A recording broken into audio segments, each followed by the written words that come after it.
Well, more speculation has been raised on the reasons for NATO's intervention in Libya. And as RT's Laura Emmett reports, the organisation may have been trying to prevent Gaddafi from burying the American buck.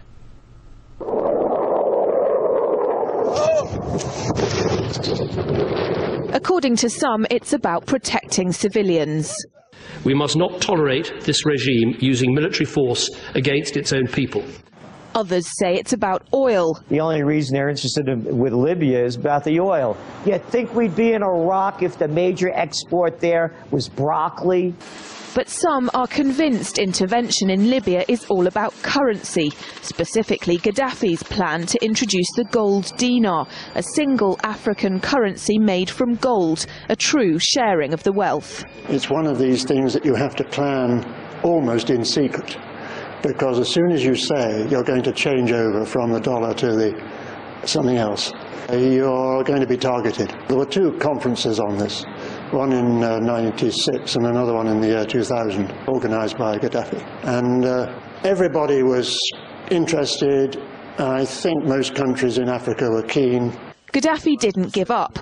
In the months leading up to the military intervention, he called on African and Muslim nations to join together to create this new currency that would rival the dollar and euro. They would sell oil and other resources around the world only for gold dinars. It's an idea that would shift the economic balance of the world. Countries' wealth would depend on how much gold they have, not how many dollars they trade. And Libya has 144 tons of gold.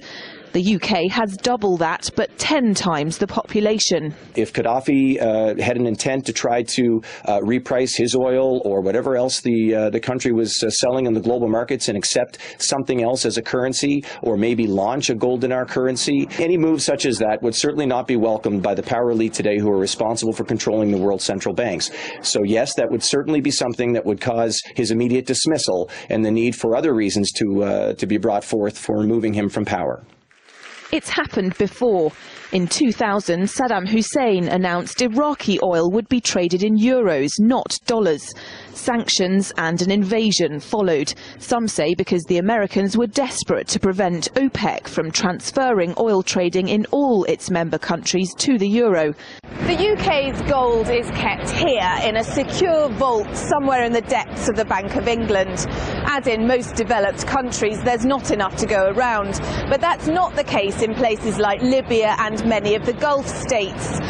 A gold dinar would have given oil-rich African and Middle Eastern countries the power to turn around to their energy-hungry customers and say, sorry, the price has gone up and we want gold.